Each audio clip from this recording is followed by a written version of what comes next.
Ngayong araw nga guys, nag-deliver kami ng saging sa aming suki. Ayan. Hello guys, good morning. Ayan, kamusta kayo? Ayan, maaga pa nga ako dito. Ginising na kay Mister para mag-asikaso nitong dala niya na saging kahapon kasi nga galing siya doon sa bukid. Ayan, bukid na parang may dagat. Yan, basta yun doon sa Salvation.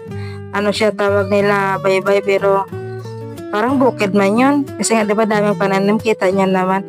Ayan, pagkatapos yung mag-asikaso doon ng saging guys, ayan, nag-prepare na rin yung mister ko ng ulam, tsaka kanin, nakapagsaing na rin siya, nagprito na siya ng toyo, tsaka itlog lang yung umaga namin. Ayan, habang nagpe-prepare nga doon yung mister ko guys ng ng saging sa tricycle, ayan, kami palabas na rin.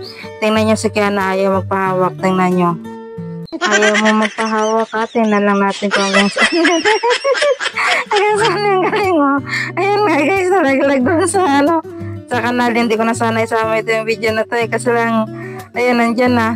Hindi naman siya pwede di isama kasi nga kasama yan sa araw namin. Alam ko talaga rin yun. Ayaw kasi magpahawak, kakulit-kulit kasi. Yan tuloy nalaglag doon sa kanal. Tapos sabi ko kay papa niya, si Kiana nalaglag doon sa kanal. Sabi niya, may tubig mo yun. Hindi mo yun hindi mo yun mabalian kay di ba malambot. Kasi lang mabaho. Hindi ko na sana guys isama yung video na nalaglag siya kasi walang kasama yun sa araw namin, kaya dapat kasama yun sa video. Ayan, nandito na kami guys sa sa palengke.